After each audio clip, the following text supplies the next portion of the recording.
Hey, so first of all, I want to say that if I seem a little bit irritated, I just recorded this exact same video for 20 minutes and was muted the entire time. So we're gonna try number 2. Guys, normally these videos are weekly news, but there's been 0 news since chapter 2 went offline on the 8th, and today is the 15th, or well, for you it's the 16th. We have no news. Hopefully tomorrow we have news. But however, today, we have a little bit of information built into some concept art that Michael, or Iron Stylus, if you know who that is, used to work at Proletariat, dropped on Portfolio Day, which was Wednesday. He no longer works at Proletariat, but a lot of this art you're gonna recognize. 3 main areas, which is Bogmore, Banehelm, and Dustpool, with mixed in with some other stuff, which we will get to in a second. But I'm just glad he put this out here because we have something to talk about. If you don't work at Proletariat, maybe you can tell me some more things and we can go over them. Anyways, so the first image is Bogmore. You can see the tower in the background, some glowing trees on the left. It's very swampy. I love art like this. It's so freaking sick to see a little bit of like the story or like what their initial thoughts were before it was actually put into the game.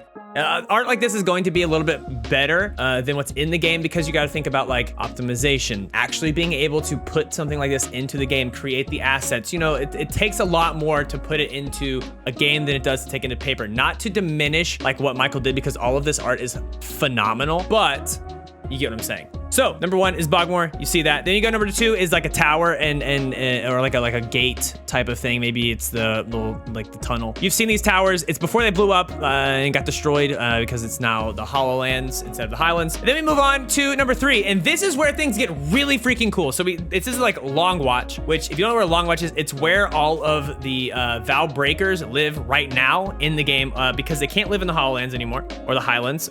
They show us the village that they actually live in now, or something along the lines. Guys, if you're a what's the word? Lore breaker. That's what you guys call yourselves. If you're into the lore, please let me know if I'm wrong, but this is where we do know this is where Avira and Thaddeus are. There's a little image in the back in one of the quest weeks where Thaddeus was standing in front of like a sunset, and there's a giant hole in the top up here. I guarantee you that's where he was standing in those things. So we have seen a little bit of this. However, I want to see this whole thing, and we might in the trailer, we might not, but this is the Citadel upper wards and the lower wards. You'll see it. There's water underneath it. I want to make a very key point here. There's gonna be a lot of water in a lot of these things. You guys know I think a water gauntlet's coming, so maybe not. Definitely not in chapter 3, but chapter 4, I think a water gauntlet's gonna come. So we're gonna move on to the next one, which is number 4, which shows a little bit better image of the Citadel upper ward and a lower ward, which lower ward is where the trailer was for chapter 2, where Avira gets left by Blackthorn. Thaddeus comes in. The Vow Keepers are around.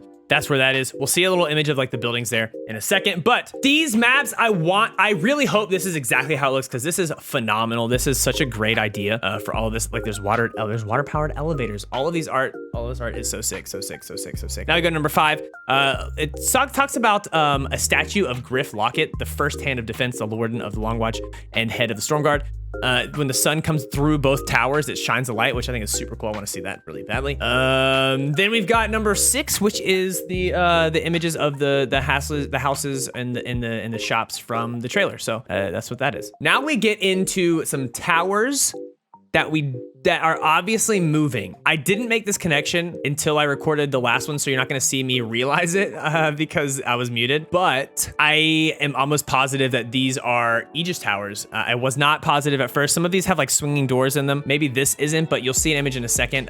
All these towers are phenomenal. They're moving in some of these. They're moving, they're unlocking, they're sliding around. They look very familiar to things that we've seen into the game. And then you move on to number 9, and it's moving again, more towers, a little bit more depth into the artwork. They've kind of picked that style, they're going for it. And then number 10 comes around, and it is the final Aegis Tower on the left, mesh apparatus, towers. It shows you beside it like a little person for scale. You've seen these locations on the map before. There are 6, we've interacted with these before, almost in every quest, not every quest, but every chapter so far. On the right side is the wheelhouse. It looks just like the area that we had to just stand on top and kind of go with it. I think we're gonna see Aegis Towers in the game. These things are massive, by the way. They're so freaking cool and huge. I hope we do. They're sliding around, they're moving around, maybe shoot some power up into the sky. These things are freaking sick. And then he stops with the Aegis Towers. I think it's the Bane Home is what he talks about. It's a square village.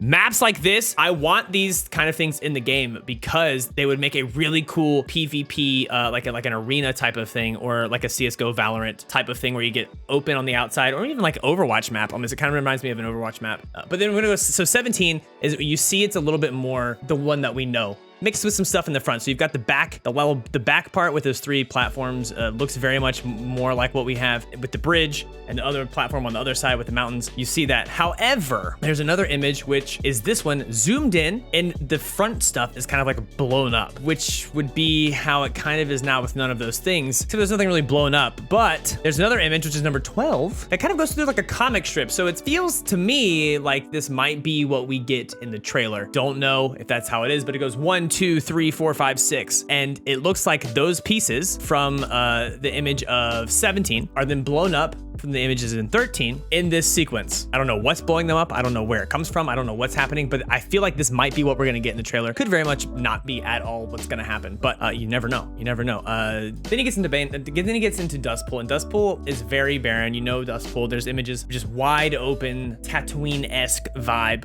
with Dustpool in the back. And there's an image of 20, which is very early concept, just like kind of like scribbled paint on the top left and then the bottom left, but it all has water in it. And I wanna make this very, very important question. On the bottom right says water towers, Dustpool hold to water towers. There's a lot of water in all of these images, and why would you be a breaker or a Valkeeper or whatever you want to be and not be able to bend the water like you can every other element in the thing? I have a video about why I think the next gauntlet we're gonna get, or class, is gonna be a water one. Not gonna be in chapter 3, but possibly chapter 4. If you want to look at that video, it'll be down below. But there's a lot of water in a lot of these, and this art is just so freaking cool. I'm on number 21 now. This art is super freaking cool and clean, and it's super destroyed in the map, so we don't ever get to see it. But you don't get to see a lot of this stuff in the game because it's just harder to put it into the game, I think. And plus the story doesn't really make sense for having it crisp and clean. Then he shows some like sketches ones, number 23, shows some sketches which have like mining pits and different little openings. Looks very much way more like Tatooine here, with a giant column on the next one of 24, which is still green and gold. It looks like they're like working on the inside. It might be the mine. There's sketches on number 25 that show a crane pit, secondary buildings and pits, main and mine entrances, cut into plateau, large cylindrical plateaus, mine entrance, cranes and machinery. I don't know if they're gonna change Dustpool at some point again, or the area between Dustpool and Gritfeld, but we might get a lot of mining areas which could go down into the map instead of going up from the map. I don't know what we're gonna get in a lot of these. Then we go to 26, more water, super clean image, more water, and then a really cool image of a character standing in front of a plateau. Some textures on 28, then the hut with some other artwork on the top from other huts on 29, and then the last image that was on this tweet was like one of the little things that's in the bottom of Dustpool where they like have all of the, you know, the little Dan's probably showing it, so you can just see it. That one. That's the last image. We still have no news. Hopefully by next week, we'll either have a patch, some kind of trailer, something to talk about on Friday, because it's been so long since we know anything. And I know you're going crazy, I'm going crazy, but it is what it is, and we have to kind of just sit and wait for now. Guys, I love you, love yourself, and have a good one. Peace.